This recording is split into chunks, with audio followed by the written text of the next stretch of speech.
Je suis Isabelle Robin, je viens de Dijon.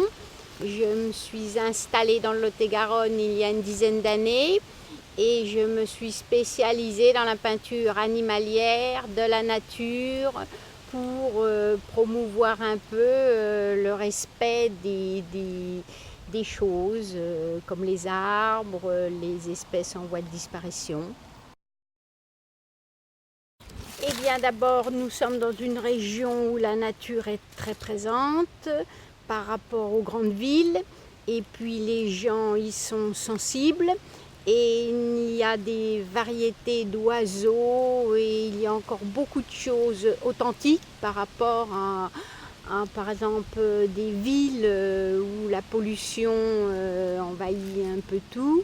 Donc c'est également le réchauffement climatique surtout avec la fonte des glaces et puis ici notamment beaucoup de personnes me disent qu'il faut faire quelque chose pour les oiseaux qui sont en train de disparaître et puis les insectes.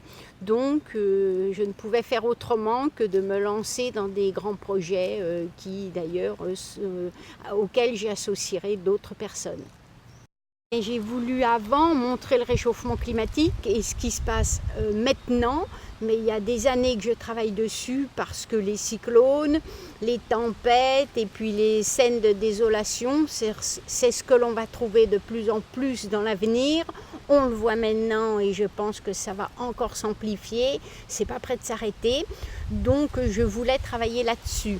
Maintenant je travaille un peu sur les sujets de notre région, parce que les gens connaissent bien ce qu'ils ont sous la main et ils y sont plus sensibles. Et en fait, je m'adapte un petit peu à la volonté de chacun. Si quelqu'un veut que je travaille un peu les insectes, je vais travailler les insectes. Je peux travailler tous les sujets, donc je n'ai pas de barrière. En fait. Nous devrions déjà faire quelque chose à notre portée, nous déjà.